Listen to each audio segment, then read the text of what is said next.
That was nice of you. Thanks. You may now select. I looked at that. They have done this before. They run a lot of drought, but it doesn't have necessarily the heroes that's going to benefit from that precision or attack speed. It catches like a little bit to the shrine, so you can't actually like run through that other path. You can't go through the. You can't go through the south. Yeah. Okay. Well, bottom lane, Tiny could just move over. They look towards the Elder Titan, not the greatest chaining of abilities. This will actually give time for the ET to walk away. 4 stick charges, still not enough to live. Puppey will find the kill, even though they didn't layer properly with the stuns. So Faith Beyond dragged the creep wave down and then realized he had nothing to farm it on. Yep, this is the new, because remember when Darkseers were just like They're going again on bottom. Oh. You've got Jakiro shackled up. This time they get the layering right, and they needed to. Puppey will kill Secure for the first time. Normally that's a Yapsaw trait. Complete free farm in this top lane. Who do you think? You just look at the net worth. Like, we're 7 minutes into the game. We can even get off the last hits and denies. We can look at the net worth. 4.7k on the Doombringer. 3.8k for the Darkseer. There's been no rotations into this lane. This is just how the lane works. Now Puck trying to orb over, trying to help out. Shackles out from Puppey. Ice Path will cancel it. They'll get the dual breath off as well. So Puppey dropping low. Dream Coil. Dro will just stand her ground. So much support from Ehome. And Team Secret had no way out of there. Really well played there. Faith Beyond just hovering in the jungle, does not expect him to be there. It's free gold. Now they go for the secondary shackle. He's got Time Walk and 9-1 charges available, so there's no pressure to be applied. In fact, now Jakiro just moves over, tries to add pressure towards the Deucer. Can burn off a lot of that mana shield, especially when you get a little bit more control time. Faith Beyond moves over. Iron Shell onto Ego. Now Nisha with a little bit more problems, but Doombringer arrives. He gets the Doom off, but it's over on the Darkseer. They want a hero that can probably tank through this while the Faceless Void goes over to the tree lines. 3 seconds till time walking, just reposition, but Doom is still bloody strong. Level 10 Doombringer just charges down the Jakiro, and Ego will TP away to safety. You have Drow and Void as your only real sources of damage, and one of them is going to get doomed, and the other is going to just get ran at. Yep. And plus, you have a Deucer. This is the tankiest hero in Dota. Jump in. Chronosphere looking for a solo kill over on Puppey. Not exactly what you want from your first Chrono output, but especially if you don't get the kill. One more attack, Puppey. You'll still do considerable damage back to Ego. Team Secret the one to make plays, but how much damage does Team Secret need to do before Ehome really start to care? Like, the Doombringer is getting completely out of control. His net worth's through the roof, but now you come into a defensive position around the tier 2 towers, combining with the ET splitter. 52 health regen, Toby. They're underneath the mass open wards, but now Jakiro, he still wants to get the front lines, keeping Zai back. Yapsaw, that's heavy damage on him. With a rotation of mid one, they can get the kill onto Innocence, and then even the Dream Coil. ASD has no other choice but to turn, but it's a double silence. Puppey will get the Hex off. Buyback comes in from the ET. They want to fight, but where is the Faceless Void? Still up on top lane. His Chrono comes off cooldown right now as Yapsaw throwing the Darkseer into the Avalanche stun. They'll back, making sure there's no TPs away, so ASD at least can get the kill out. So both supports go down, and Doombringer is actually in trouble. He is not going to have the speed to get away. Even with the movement speed advantage, it is going to be the Doombringer going down, and ASD with the double kill. Team Secret forced the issue, and that fight happened without Void. Definitely one of the better farming items for Medusa to pick up early, for the Mantis spam, shove out some waves. I'd still like to see more damage coming in from the Dro Ranger. She's going Yashin now. This is troubling. You have a ward behind the tower as Secret, and you've already set up. I don't know if you can make this play. Mid one, there's your first attack into the gust, but Yapsaw creates the space by hitting the Avalanche. Puppey with the massive ward. Oh, double control! Nisha will come in to say hello. It looks like Darkseer has found a way back out, back into a 3-man wall, but it's already too late. And there you can see the wards do so much damage to Darkseer. Block, it does not affect ward damage, and he just dies. Like, oh man, that was a great play from Secret. Yep, it is plus 70 damage when he is near Doom. That is, damage is just so valuable. If you think about that in gold, that's more than a sacred relic. All right, that's like 4,300 gold of damage. He went for the D-Ward, but didn't stop Yapsaw. It was a blind blink, but they knew Faceless Void was still there, and they kill him off. The Ice Path won't create space. Zai still waiting for a good target. Didn't want to doom anybody. They get the buyback out from Faceless Void. They want a Chrono, they want to fight, but then he gets doomed. Walked right into point blank on Zai, who was waiting for the perfect target, which, hilariously enough, it was the Void. side. Now look, he switched it up for an ice armor, so now you just have an indestructible Medusa. He's got near 40 armor. And they're going to go again. Dream Call back line. So good from Team Secret. Ehome was on the hill above the tier 2 tower, hoping for that initiation when Void's Chrono, when the Doom wore off, but there's nothing to be gained from it. I love how Mid-1 even jumps down to bottom lane, cleans off the creep wave, so the bottom lane pushes out a little bit further their way. These small little things that just all start to add up and give Team Secret the mid lane. They're away from the Mass Serpent Wards. Chrono's still available. Without Drone Ranger, they've got no damage. So you back Macro Player, Chrono Spear with the ET Splitter. This is the combination they wanted to, but they're tanking through it. Doom is alive through it. He'll walk away, and Nisha, he just throws out the Mystic Snake, gets a lot more of his mana back again. Now the Stone Gaze, they're looking to disengage. They haven't taken the melee ranks. Drone Ranger actually bought back. She had almost no time left on her buyback time. And Team Secret, even when Roshan's at 2.3k, they move back. They do not take the fight. There's smoke up from Ehome. They're not showing any of the lanes. And in fact, they Dream Call on bottom. Dust is available, and Dro Ranger cannot TP out. She will end up going down. They ensure the last hit goes to mid-1. Just because, hey, why not? And now they're happy to go into Roshan. They actually burned the wards the second time. I thought they would have saved him for the push.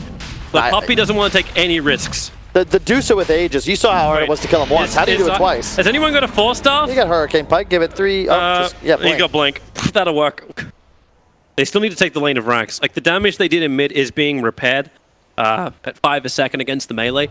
So they still haven't claimed what they need to. So there's still options for Ehome, especially when they're able to get a good Ice Path onto Yapsaw. He's got Ghost to protect himself, begins his own TP. ET Stomp will cancel that, and now the Dro Ranger looks for the attack. It's a Yule Scepter up to the air from the Jakiro, ensuring the secondary attack as well. And that's some good money into ASD.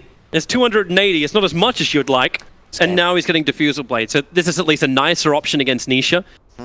So they can try and start to burn away some of that mana inside. But TP coming in, but you're in a rough position. Lotus Orb, the counter Hex, he literally did it to himself. Out of mana. And then the Ice Path, lock him in. Nisha up into the air, Puppey goes down. Nisha, thanks to that Yule Scepter, actually didn't get hit by the stomp while up on top lane. Zai finds his own target. It was the split pushing Dro Ranger, who can't go invis, spends all the money before death. So at least it's efficient on that front. I don't think snakes have asses. What's the end? It's a tail. Yeah. Well, shake a tail feather. That's an ass. I don't have feathers either. Stop. There's kids watching. You can't lie to them about biology. Here comes Dusa. Well, Nisha pushed in pretty deep. As his own Hurricane Plague to come forward. Ice Path, slowing him down. Remember, Ego still has that Chronosphere available, but that's why they jump in 3. Manastar tries to break free. Does he actually Chrono? He needs to do something right now. Yule Scepter up. He wants to time walk away, but he goes down. Doesn't cast a single ability. And now, with Void down for 70 seconds, with no buyback available, Mass Serpent Wards can be committed to the bottom. This is 2 lanes of Frax going the way of Secret. And in fact, a double stun on the back, tossing in the Darkseer. He puts on the Lotus Orb, but the damage has already been heavily done. Yapsaw will be the one to find the kill, and Zai once more. He is so damn tanky. 2.6 HP, 57 regen a second. He doesn't get killed. This is perfect. Watch it. Look at the positioning too. And this is a 1-4. You just back up around the Medusa. GG. Beautiful. Absolutely beautiful. And more net worth. Like, it's more than 1k net worth a minute. Yeah, that is difficult in a 27-minute game. And I was mistaken about how far ahead Secret were according to the Dota probability, right?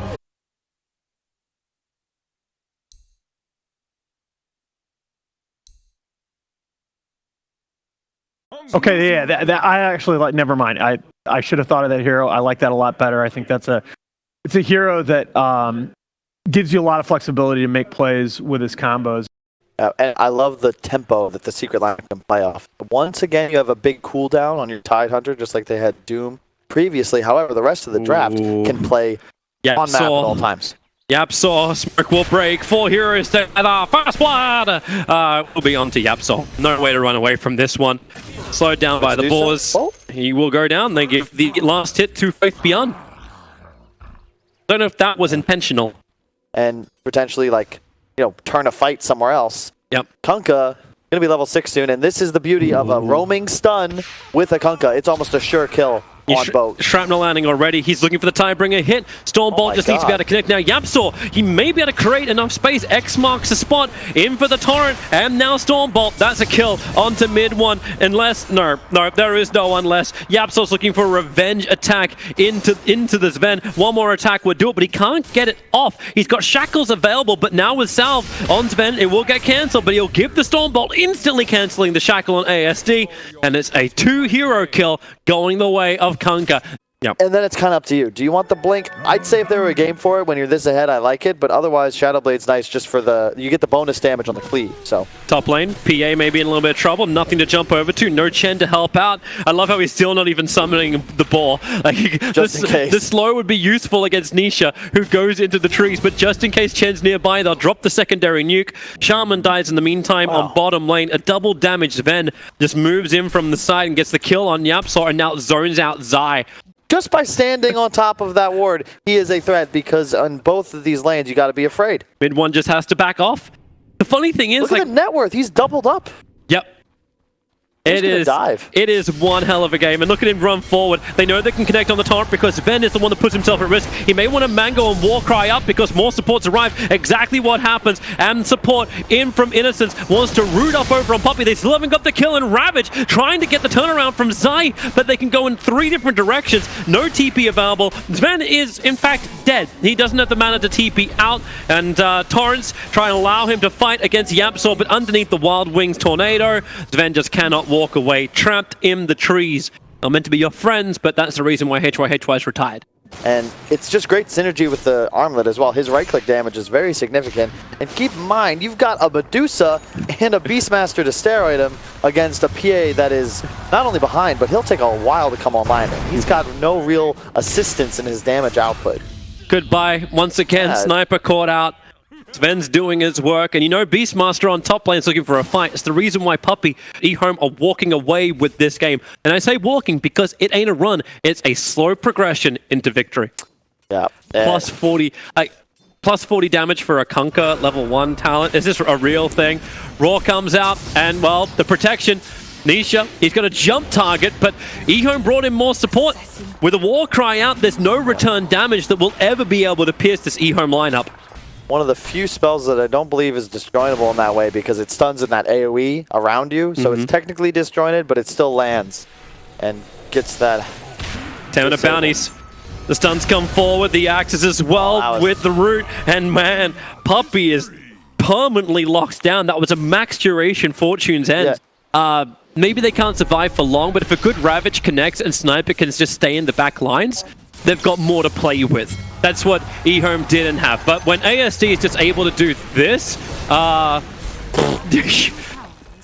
your backlines don't feel as safe. Yeah, he's already got, with Armlet, procced over 200 damage. And they're going again. Oh my goodness gracious. Oh, it's just like, hey, would you mind lining up your creep for me just so I can get the cleave damage?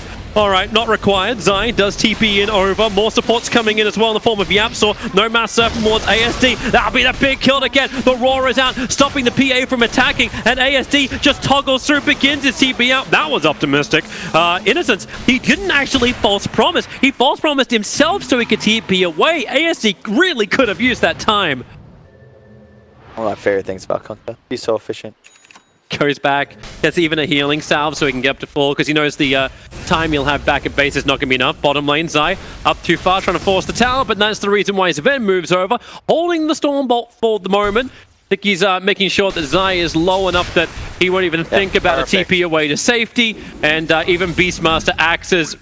No, they wanted to proc the Kraken Shell one more time. So they got that second proc, immediately the stun comes out, and then you're for sure going to find that kill. He's just immediately dead. Yeah. Even moved over to use the Ancient to amplify that damage with the cleave. And this is a pretty good example of just how important drafting is in the current patch. Well, they're taking the tier 2 tower up on top. It was a bit of a trade-off. The Mass Serpent Wards were used on bottom to take the tier 1 tower. So at the moment, it's just a split push by Yapsaw that's holding him back, but Raw into the mid lane, and here we go again. You could say goodbye to the Chen. Follow up, Zion's getting in the mix of this, and well, there is your Ravage. It's a good one. It'll hit all of Ehome. Beastmaster is already down. The Stormbolt follow up into the PA, but Hex is keeping his men out. Yapsaw's control may do the job. Medusa wants on the Stone Gaze. This will allow Ehome to retreat back up the hill, but Zai stays with them. Another Anchor Smash, reducing so much of the damage. While PA, he's able to jump down False Promise, keeping Conqueror alive so he can armor toggle a little bit harder the Stormbolt. A blink over, he'll actually end up stunning over on 2, but the follow-up's still not there. How is this happening? Zai just continues to run forward, and Ehome, they're running away. They were so far ahead. The team had 9,000 gold advantage, and they just lost so many core heroes. The Conquer will survive. The Team Secret show what they can do to fight. Yeah. Really, was that the fight you're looking for? You roar, heavy commit onto a Chen, and then Tide walks in, and you don't even show fear. They didn't flinch. There's a Ravage, folks. Yep. Yapsaw on bottom lane. He's trying to keep the split push going. At the Mass Serpent Wars, he wanted to force some kind of rotation down. A Hex TP out if he can get to the other side. Misses the Torrent, but ASD, boo! There goes the small little guy. Zai? Yeah, BKB is the big pickup for the Kunkka. Yeah, that's to replace the Aegis. Replace it for something. It's the GG branch you need. It's always the classic item. Zai's looking to go up towards top, which will work with Nisha. Innocence. Well, okay. All right. That's Gush, folks. -7 armor. Yep. And the PA hits very hard. No time for a False Promise. This is my favorite combination, like weird combination we didn't see much in the past. The Gush and the Medallion. -14 armor. So cool. Mid one wants to try and help out his teammate. Poppy not dead yet. The double Storm Hammer hits on Tidehunter, but Yapsaw, they find a better target. They can look over towards the Sven, but they really want to kill off the Conquer. They need to focus on one target. Beastmaster, Roar on the Shaman. Mass Serpent Wars won't go down. Ravage is back off cooldown. Now they can get the Mass Serpent Wars down, trapping him the Sven, and this is all the space for mid one just to sit on the back lines and pump the damage in without any kind of real contest. ASD is dying quickly. Nisha jumps back in. The Stone Gaze can turn on, but Team Secret got what they wanted. 3-hero kill. They would like to get more. If they can jump up, Phase Boots come off cooldown, combine it with the drums, the movement speeds up, and the Stifling Dagger and Penitence, a fantastic dodge with Amanda Style. Remember, he's still got Aegis Immortal. Even if you get this kill, do you get the follow-up? Yeah, they have the damage, but there's no buybacks coming in from Ehome, no support. They're going to let this Dusa die. So many huge core kills that keep going the way of Team Secret. And Innocence was trying to stick around to help him out, and Nisha wants to go for the fight underneath the tier 1 tower. He's like, okay, do I have a team? There's False Promise, but I don't think Oracle wants to burn that. You can get the disarm. Now the Assassinate kicks in. You cannot heal through this level of damage. He wants to. The Ancients are even pumping into him, so it looks like he'll be okay for the moment. But the mid-tier 1 tower, now Secret go for this. Once again, another good fight. They're just outplaying their opponents. I mean, you can see that Ravage coming from a mile away. Zai with the perfect positioning centers himself to ensure the Ravage goes off on Blink 4. forward, Nisha. As well as mid one being attacked on by the Sven. Tide's rotated in around the back. He came in with the end of the regeneration rune, so he's back up to full, but they've lost mid one. They've lost that back end damage. Nisha, however, he should still be able to kill off the Sven with a little bit of extra help from Yapsaw. They will torrent back in Chen. Man, they really hate him. Puppy goes down once more. There's still a 2-for-1 trade-off, but that's a fight that Secret take without Ravage. Dude, that's already a huge crit. She finished an MKB. That butterfly is now dead gold in terms of how he gains survivability against the PA. Oh my god. All Secret want to do here is kite the Medusa ult. Oh, they found a target, but it's Chen. It's Puppy. He has been the punching bag of Ehome, but we're reaching very heavily diminishing returns. Man, you that's like the third time I'm gonna say games. though, look to bottom lane. Yapsaw's gonna force him to instantly come home. He can just mass Serpent Wards up on top of the hill if no one else TP's in. Yeah, just focus on survivability, because Sniper's one of those mixed damage carries. The shrapnels are important. Getting off good ults can be important. You don't really need to worry about the Medusa. Your PA will handle the raw physical damage. You just gotta stay alive. He jumped into the middle of them. The Hex at the same time. Dusa, how fast does she die? So far away from the rest of the team, which now Ravage will pop off. Sven's being controlled by the Shackles. Mid one's focusing to bring down the Sven, but now they've got even more life. Crimson Guard pops off, but Hand of God from Chen gives enough life, and Nisha, under the cover of BKB, goes from one target to the next. You've got more TPs coming in. They've got the Shackles. Hold Dusa in position. No way out, and now with false promise, that's the only thing that can be given, but she is totally dead. No way to survive through this. So much damage has been applied. Goodbye, Dusa. And then in the trees, Oracle, he never left. He stayed in the trees, didn't have a TP scroll, and it's 4 heroes going down for Ehome. You look at the buybacks coming out from Secret, it was none. That TP into the shrine thought was somebody coming back in again. It was just the Dusa trying to get back out. That's insane. I gotta give props to Zai. Well, no, not even. Puppey, the 22 pick Tide has gotta be... man. Yapsor. He's still got Shackle available. He can buy a little bit more time. Mid one's arrived. This would be an unbelievable kill if they can take it. You don't care if you lost Yapsor, but you do care if you brought detection, which you didn't. Now Puppey. Oh, not again. Oh, like this. Look good though. Yep. They're not even moving. They didn't even be like, oh, you guys, what are you doing over there? We're taking a tower. Why don't you guys TP top? Conquer is TPing back down again now. Tower will still be taken. 35-minute bounty runes. They kind of want the money. Deuce is still farming up as well. She's still looking to go back into the BKB. I want to come up. Where's that observer ward? Up on the hill. Sentries being placed. Puppey. It's a D-ward for a D-ward. Nisha jumps in, even gets the damage over on the Conquer. Maybe not the greatest mass serpent wards. He wants to bounce out. The Phantom Strike will do it. Now the Ravage will kick in, but the BKB protected the Conquer, but they need to get through the Dusa. That's the bigger one. And Medusa does go down. It's a support trade-off. Sniper finally being chased down as well in the back lines, but Nisha is the primary man. You get to watch him try and find all of these kills, working with Zai. The negative armor, they crit through. But they need the bigger kills. A kill on Conquer is the bigger one to claim. Faith Beyond wants to try and help out. They've got the disarm. Sven comes in with a Warcry thanks to the buyback. They get the Sun over onto Nisha. He needs a little bit more distance. A jump up. He goes for the over the Oracle. Displayed himself for half a second. Back to the Mass Serpent Wars. Fight undercover. The stun will be there. Onto the Phantom Assassin. Zai wants to help by being standing a little bit further away. Off the daggers. Ultra killing so hard. Now he jumps back down again. Over towards the Beastmaster. Continue the stuns all you want, but Satanic is just great. So is the Roar, but PA, the War Storm. Wait, really? The Creep is delaying this fight, and now Nisha goes on a rampage. It's unbelievable. This Phantom Assassin. Assassins are meant to be stealthy. He's in your face. He's the real Roar of this game. BKBs to dodge the Stormbolt. A double rampage. Nisha, do it solo. Give me a triple rampage. You're gonna get it. A stun. It's only delaying the inevitable. It's a triple rampage for Nisha. Unbelievable. This game is Secret. GG, well played. You cannot repel firepower of Nisha's magnitude. Unbelievable. That Satanic pickup I have not seen on a PA, but it's super good for like 4 reasons. The status resist, I don't give a damn if you're stunning me. He comes out 30% faster. Look at the smile. Look at that smile. You just balled out. That's a game secret. I feel like they might have been thinking, some fans might be thinking they have no business winning that, but you know what? They played fantastic, and I don't think it's a coincidence.